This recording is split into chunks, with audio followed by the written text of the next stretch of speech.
आप सभी भाई-बहनों का आध्यात्मिक ज्ञानात्मक चैनल की ब्रह्म मुहूर्त ज्ञान उपदेश कक्षा में एक बार फिर स्वागत है। आज की चर्चा का विषय बहुमत और अल्पमत को लेकर है। बहुमत का अभिप्राय देखिए 51% से ले सकते हो और अल्पमत को आप 49% से भी जोड़ सकते हो या उससे कम की स्थितियों से भी जोड़ सकते हो।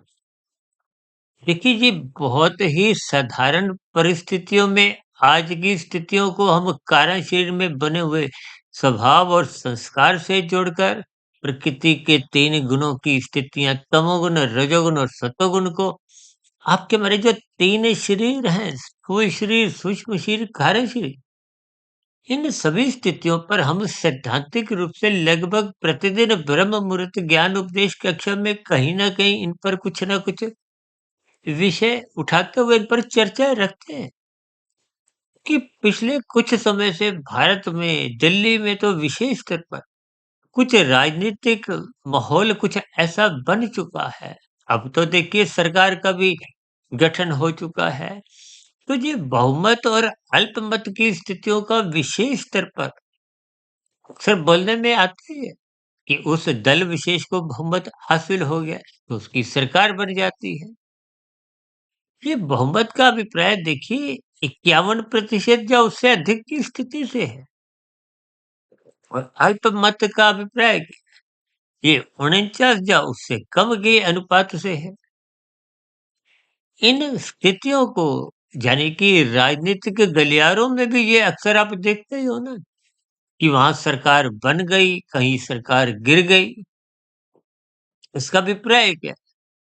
देखिए हमारा कहीं भी इन राजनीतिक गलियारों में राजनीतिक दलों से, सत्ता के गलियारों से या कुछ और अन्य संसारी स्थितियों से कोई प्रत्यक्ष रूप से कोई भी हमारा ये विषय नहीं होता। लेकिन सैद्धांतिक विषय विशेष रूप से देखिए प्रकृति के 3 गुण तमोगुण, रजोगुण, सतोगुण जो शास्त्रों में ही बार-बार कहा गया है, तमोगुण से अच्छा रजोगुण है और रजोगुण से अच्छा सतोगुण है। इन सभी स्थितियों को ही हम अपनी चर्चाओं में अंकों के आधार पे 1, 10, 100 तमोगुण को 1, रजोगुण को 10, सतोगुण को 100 से संबोधित करते हुए कहीं-कहीं परमात्मा को भी देखिए विशुद्ध सतोगुणी सत्ता, आनंद स्वरूप सत्ता, उस परम सत्ता को 1000 से भी एक अंकों के रूप में जोड़ देते हैं, ताकि बात की एक लय को, प्रवाह को आपको मैं समझ में आ जाए। हमें संसारी गतिविधियों को उतने अंश में लेना है, राजनीतिक गलियारों की स्थितियों को उतने अंश में ही लेना है कि आपको जो मूल शास्त्रों के सैद्धांतिक सूत्र हैं, वो आपको में समझ में आ जाए। हम तो बार-बार देखिए अभी कुछ दिन पहले ही हमने सेवा-मेवा, सत्ता, राजनीतिक गलियारों को कर्मफल सिद्धांत की स्थितियों से जोड़ते हुए विभिन्न प्रकार की परिस्थितियों पर एक विशेष उस पर एक चर्चा रखी थी। ताकि कहीं बात आपको कोई समझ में आ जाए। ये कर्मफल सिद्धांत की स्थितियाँ हैं, इसमें कोई किंतु-परंतु की स्थितियाँ नहीं है। यानी कि एक बार कर्म हो गया, तो उसका फल आना निश्चित है। और अभी तो देखिए कुछ दिन पहले ही आपने देखा है ना, ये कुंभ का मेला जो भारत में उत्तर प्रदेश में एक नदी के डुबकी लगाने को लेते हुए देखिए स्नान, डुबकी ये सब एक स्थितियाँ आध्यात्मिक स्तर पर आस्था का विषय है। लेकिन इन सभी स्थितियों को कुछ मनुष्य कर्मकांड के रूप में एक लोभ से या भय से जुड़ते हुए इन स्थितियों को जब अपने जीवन में उतारते हैं, देखिए सात्विक दृष्टिकोण से ज्ञान पूर्वक इन सभी स्थितियों से जुड़ने से तो आपको में लाभ मिलता है, प्रेरणा मिलती है। किससे? गुरु से जुड़ने की, शास्त्रों से जुड़ने की, परमात्मा से जुड़ने की। आपके हमारे जीवन में भी तो देखिए 4 स्थितियाँ हैं। ब्रह्मचर्य 25 वर्ष तक रहते हैं। उसके बाद देखिए एक विवाह की स्थितियाँ हैं, गृहस्थ आश्रम है,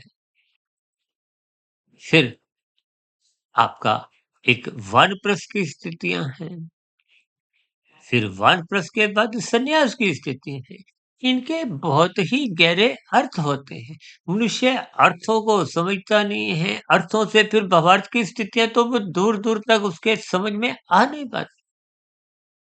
इसलिए वो आरंभिक स्तर पर ही संसार की गतिविधियों से एक लोभ प्रेरित होता हुआ जुड़ने का एक प्रयास करते हैं, जिसके फलस्वरूप ज्ञान के अभाव में वो जो उसके मूल स्थितियाँ हैं, तो वो सत्वगुण से जुड़ नहीं मात्र राजसी स्थितियों में ही कुछ ऊपरी-ऊपरी स्तर पर तैरता हुआ, कभी-कभी देखिए जब उस तैरने की स्थितियों में सत्वगुण की लगाम कमजोर हो जाती है, तो ऐसे ही मनुष्य राजसी स्थितियों से कब नीचे तमोगुण में गिर जाते हैं, मनुष्य को बोध नहीं होता।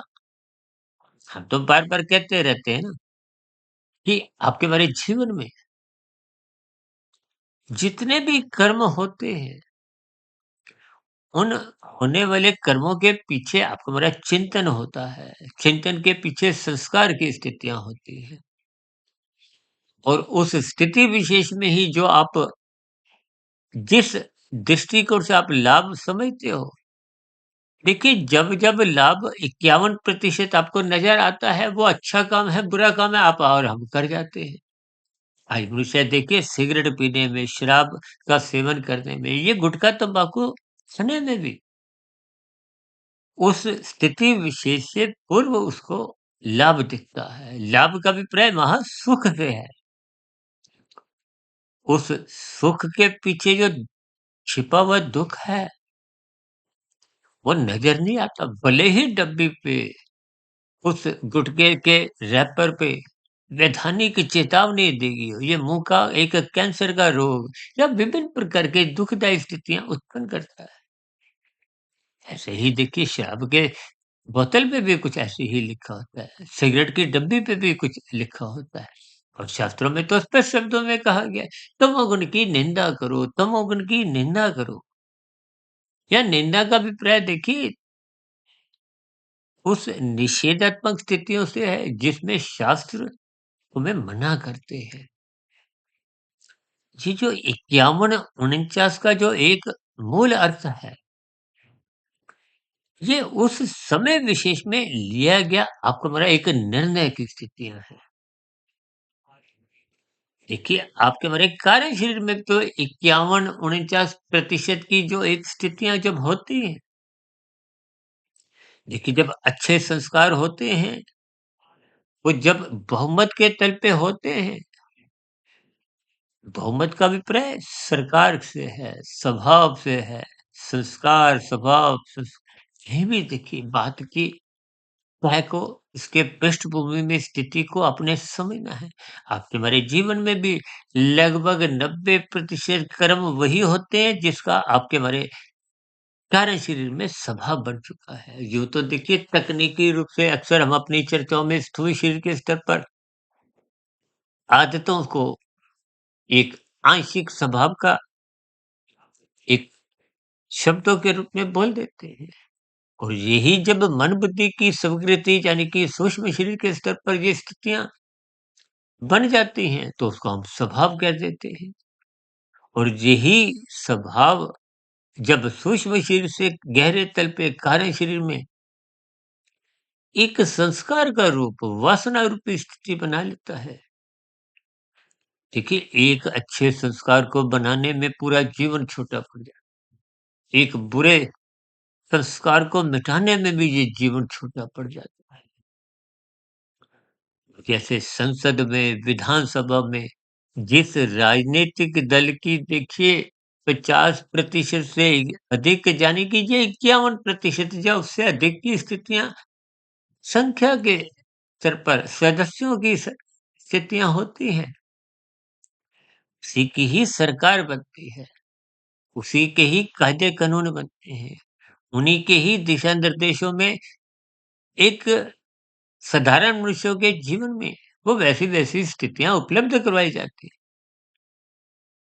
अब यही स्थितियाँ आप अपने कारण शरीर में जो आपके हमारे जीवन को चलाती है, आपके हमारे स्थूल शरीर को संचालित करती है।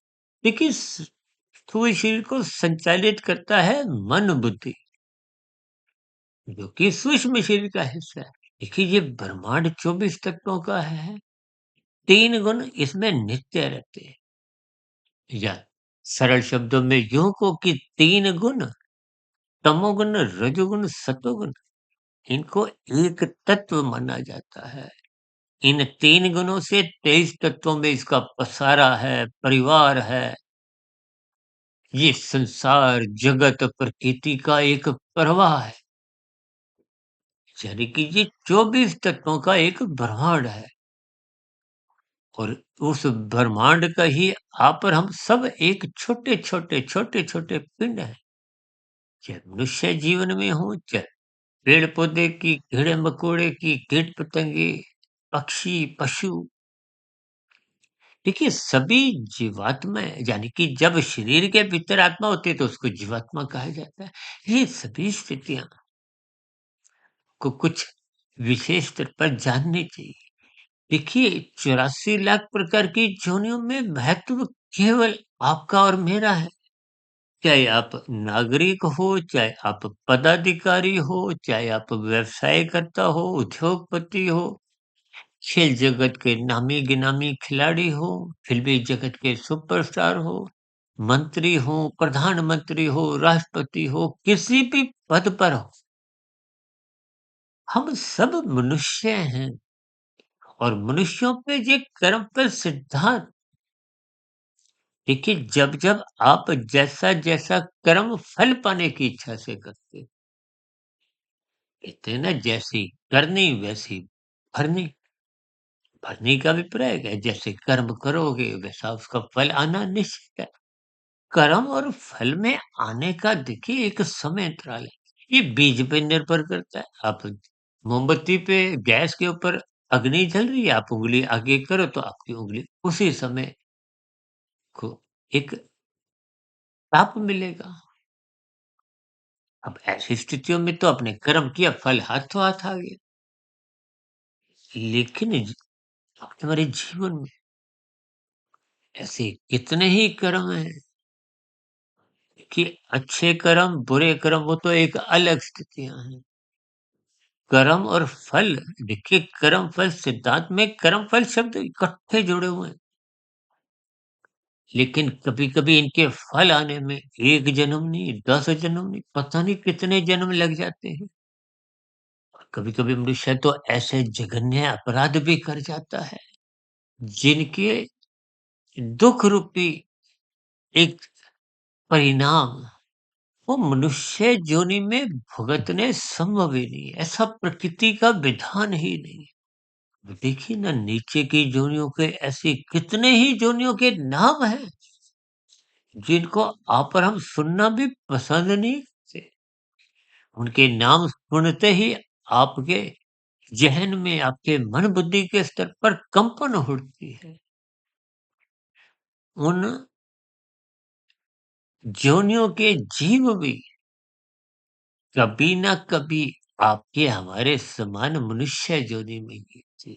ये सारा का सारा खेल 51 49, देखिए स्थितियां तो देखिए आप 60-40 की भी ले सकते हो, 90-10 की भी ले सकते हो, विभिन्न स्थितियां।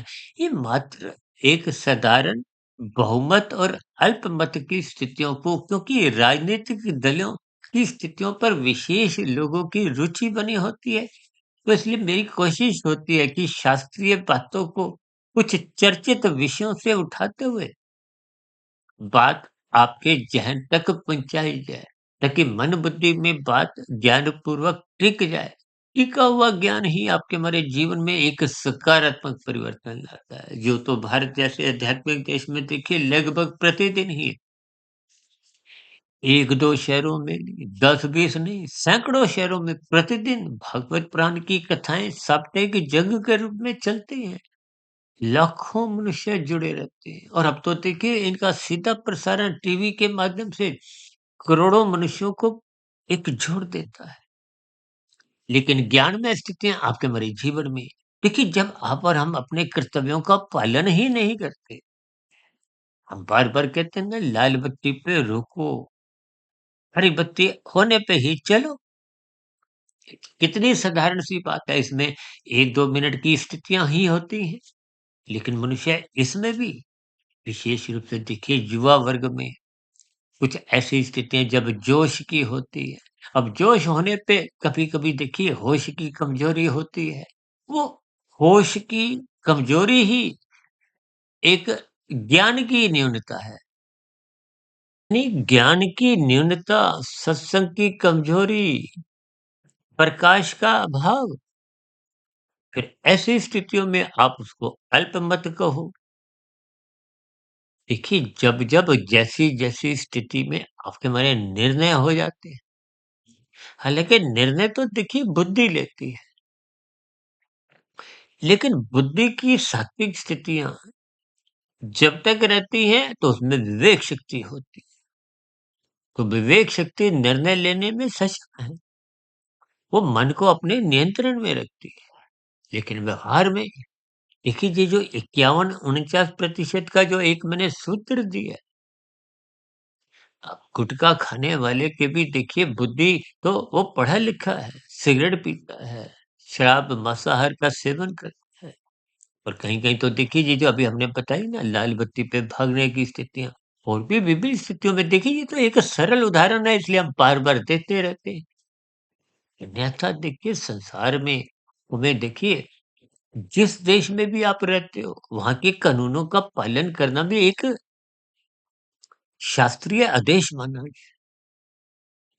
हालाँकि देखिए शास्त्रीय आदेशों को ऊँचे स्तर पर लिया है। अब मांसाहार भोजन का सेवन करना, अंडा मांस खाना देखिए कोई कानूनी रूप से कोई दंडदायक स्थिति नहीं है। लेकिन शास्त्र क्योंकि मना करते हैं। जैसे देखिए एक निचली अदालत का कोई निर्णय होता है तो उच्च ऊपर की अदालत को या सुप्रीम अदालत इस सुप्रीम अदालत को हो, शास्त्रीय आदेश को हो, परमात्मा की सत्ता को हो, प्रकृति का विधान को हो, कर्मफल सिद्धांत की स्थितियों को हो, इनको हमें मानना है। देखिए, जैसे आत्मा नित्य तत्व है, परमात्मा नित्य तत्व है, आत्मा ज्ञान स्वरूप है, परमात्मा आनंद स्वरूप सत्ता है। और ये जो माया है, ये माया 3 गुणों की है, तमोगुण, रजोगुण, सत्वगुण की है।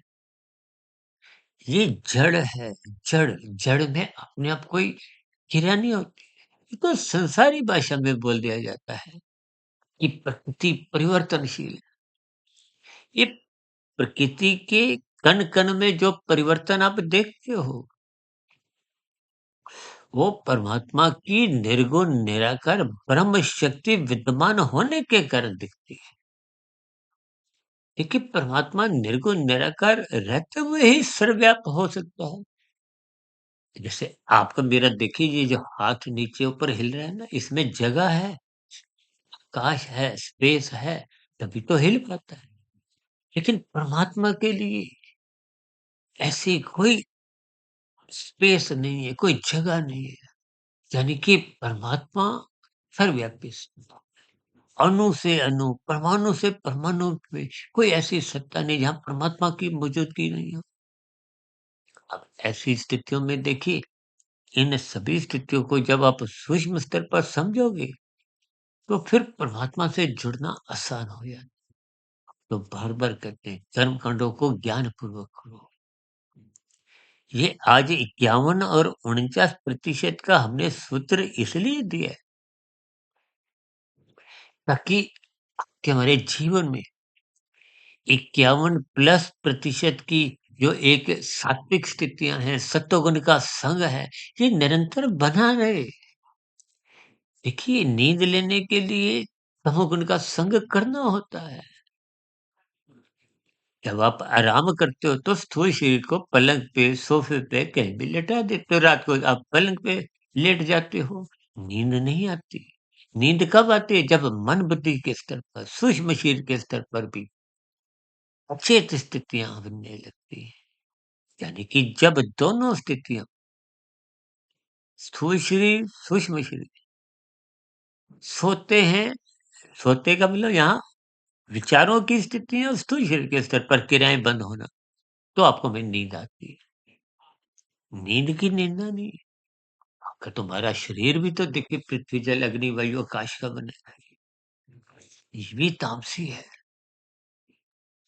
जिन भोग विषयों के कारण आपका हमारा शरीर माता के गर्भ में तैयार होता है, वो भी तो तामसी है। यानी कि तमोगुण की उस दृष्टिकोण से निंदा नहीं है, लेकिन नकारात्मक स्थितियों से, कानून का उल्लंघन करने की स्थितियों से, शास्त्र विरुद्ध पाप कर्म जिनको शास्त्र मना करते हैं, वेदों में तो विस्तार से समझाया गया है, ये करो, ये मत करो। आत्मा तकनीकी रूप पे तो ज्ञान स्वरूप है, सही गलत की उसको पहचान है, लेकिन ये जो 49-51 की जो स्थितियां हैं, जब ज्ञान में स्थितियां अल्पमत में आती हैं, तो बहुमत में जो स्थितियां होती हैं, उसी के ही निर्णय होते हैं। अभी कुछ दिन पहले हमने सर्व कल्याण वृक्ष में एक सिक्का को दो पहलुओं से, सुख दुख से दर्शाया था। देखिए, जब आप सिक्का उठाते हो तो एक ही उसका ऊपर का एक सुख रूपी पहलू नजर आता है, उसके निचला हिस्सा भी तो साथ में चला आता है। यही स्थितियां संजोग विजोग की आप समझो, ये प्रकृति द्वैत है, सुख के साथ दुख जुड़ा रहता है, गर्मी सर्दी, लाभ हानि। देखिए, स्थितियों में किसी-किसी अंश में आपने कहाँ-कहाँ किसको जोड़ना है, वो आप स्वयं ही इस पर विचार कर सकते हैं। हमारा केवल इतना ही कहना है कि सतोगुण का संग निरंतर 51% से अधिक से अनुपात से करते रहिए, ब्रह्म मुहूर्त में उठते रहिए। देखिए, तमोगुण पदार्थों से, रजोगुण क्रिया से और संसार से, शास्त्रों में तो स्त्री पुरुष के आपसी आकर्षण को भी रजोगुण से जोड़ा है, लेकिन सत्वगुण को ज्ञान से जोड़ा गया। चाहे देखिए, ये भौतिक ज्ञान भी जो आप लेते हो ना, ये भी सत्वगुण से ही है, लेकिन जब हम की बात रखते हैं, तो उस आध्यात्मिक ज्ञान से है। आध्यात्मिक ज्ञान का अभिप्राय प्रकृति के 3 गुण, आपके बड़े 3 शरीर, यानी कि तमोगुण, रजोगुण, सतोगुण की स्थितियों को, इसको स्वयं भगवान श्री कृष्ण जी गूढ़तम स्थिति से जोड़ा है। इसलिए हम बार-बार कहते हैं, ब्रह्म मुहूर्त में उठो, वो सतोगुण की शुद्धतम स्थिति है। उस स्थिति विशेष में आपको परमात्मा से जुड़ने में अनुकूलताएँ होती है। दिन में तो देखिए राशि स्थिति, अब रजोगुण 10 है, तमोगुण 1 है। कहीं-कहीं हम देखिए तारे के प्रकाश को 1 से, चाँद के प्रकाश को 10 यानी रजोगुण से। तभी तो हमारी चर्चाओं में हम कहते हैं ना कि राशि मनुष्य की बुद्धि ही धुंधली होती है। देखिए, अभी सर्दी के दिन समाप्त हुए ना, तो उनमें धुंध की स्थितियों में हमें दूर का नज़र नहीं आता। कभी-कभी राजमार्गों पे कुछ दुर्घटनाएँ होती हैं, उसका कारण क्या है? कि जब आप गाड़ी भगाते हो तीव्र गति से, तो अधिक दूरी का नज़र नहीं आता, ब्रेक उचित समय पे लग नहीं पाती, तो वो दुर्घटनाएँ हो जाती हैं। अभी कुछ दिन पहले ही 30-35 गाड़ियों की एक मेरठ हाईवे पे ऐसी राजमार्ग पे दुर्घटनाएँ हुई। इसका अभिप्राय क्या है? आज देखिए, आपके मेरे भोग विषय 24/7 छलांगे लगाने लगे। ये भोग वृत्तियाँ गंध, रस, रूप, स्पर्श, शब्द की, ये जब नाचती हैं, अमर्यादित होती हैं, आवारागर्दी करती हैं। आजकल तो देखिए प्री वेडिंग की स्थितियों में भी कुछ ऐसी ही अमर्यादित स्थितियाँ आपके मेरे देखने में आती हैं। तो ये सभी स्थितियाँ जब अमर्यादित होती हैं, तो इसका अभिप्राय वो राजसी स्थिति है। उनके दूरगामी क्या परिणाम आएँगे? आपका हमारा कार्यशील में संस्कार बिगड़ते हैं। देखिए, पाप कर्म कब कितने होते हैं? जब आप जल्दबाजी में होते हो। जल्दबाजी में ज्ञान होता नहीं है। इन सभी स्थितियों को आपने गंभीरतापूर्वक समझना है। इस 51% के बहुमत की स्थितियों को, यानी कि शुभ संस्कार कारण शरीर में बनाइए, ताकि आपके कारण शरीर में कारण शरीर से जब बहुमत सात्विक स्थितियों का होगा, शुभ संस्कारों का होगा, तो जो अल्पमत की स्थितियां हैं, वो सर उठा नहीं पाते। जैसे विधानसभा में, संसद में बहुमत वालों की ही चलती है, तो फिर जब कारण शरीर में के शुभ संस्कार अधिक अनुपात में 51% से अधिक होंगे, आपसे मन बुद्धि के स्तर पर अच्छे विचार आएंगे।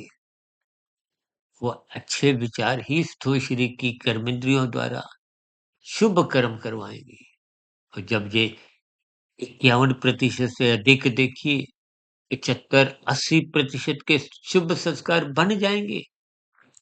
कहते हैं ना, जब संसद में, जब विधानसभा में कोई 2/3 से अधिक बहुमत हो जाता, तो आप कुछ विशेष परिवर्तन एक संविधान में, देखिए इन सभी स्थितियों का मेरा कोई प्रत्यक्ष लेना देना नहीं है।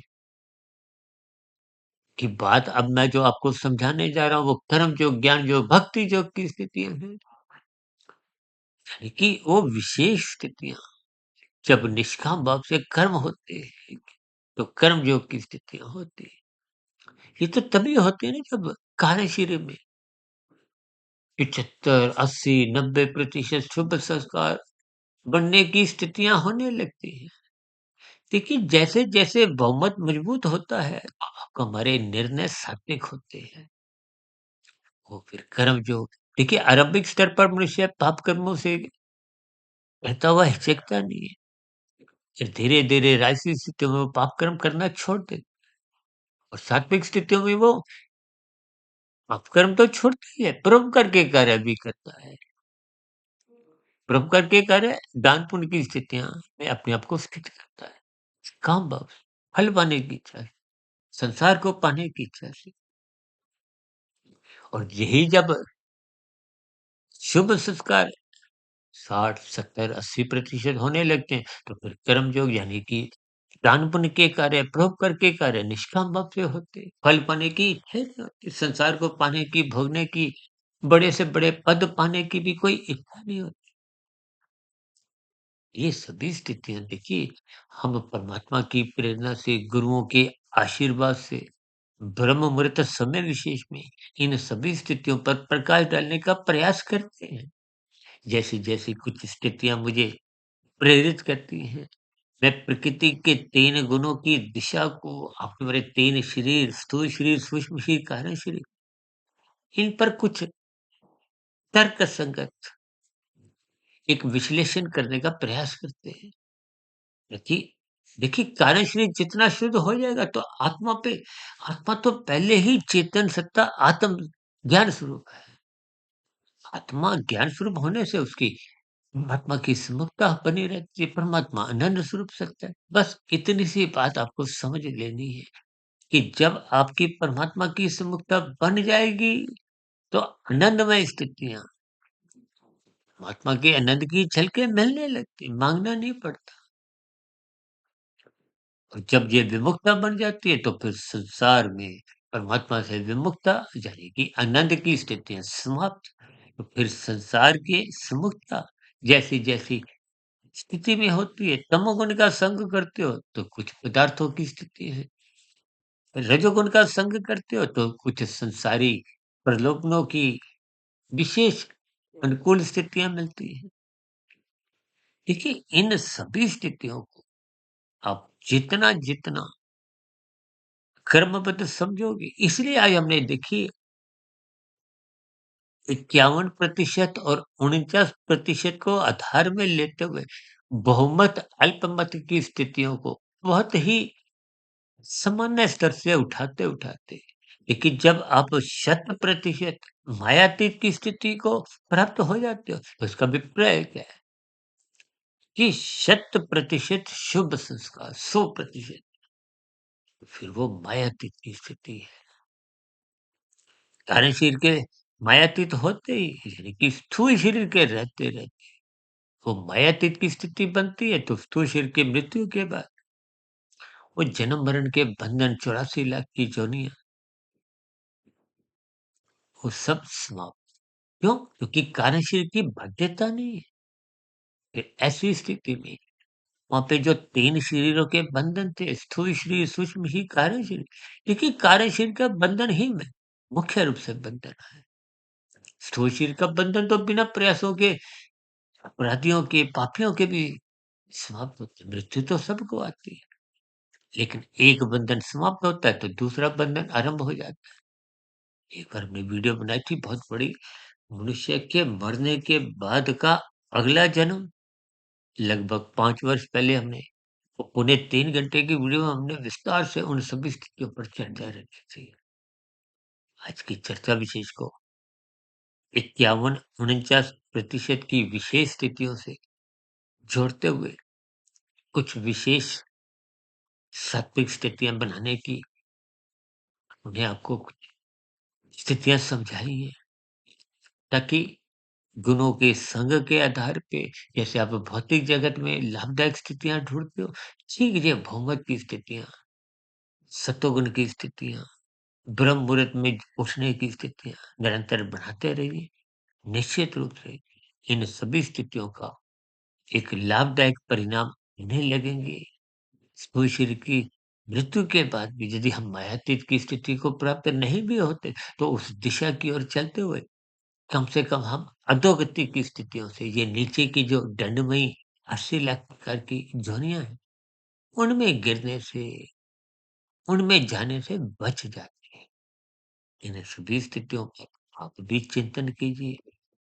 फिर भी के मन में कहीं कोई स्थिति पर कोई प्रश्न उठ रहा हो, मेरी कही गई बातों पर आपकी कोई एक तर्क पूर्वक कोई और आपका कोई सुझाव हो, या कोई कोई कही गई बात पर आपकी किसी प्रकार की कोई त्रुटि हो, शिकायत हो, इन सभी स्थितियों का नीचे दिए गए कमेंट्स बॉक्स पर सदा ही स्वागत है। आप सभी भाई बहन के जीवन में सदा सात्विक स्थितियां मजबूत बने, इन्हीं शुभकामनाओं के साथ चर्चा विशेष को यहीं विराम देते हैं। दिन में आध्यात्मिक ऑक्सीजन के लघु ज्ञान संदेश में, और शाम को सर्व कल्याण वृक्ष की प्रश्नोत्तर ज्ञान कक्षा में फिर मिलेंगे। तब तक सुधीर भाटिया फकीर को इजाजत दें। वीडियो विशेष को ध्यानपूर्वक, धैर्यपूर्वक और गंभीरतापूर्वक सुनने के लिए आप सभी भाई बहनों का बहुत बहुत धन्यवाद।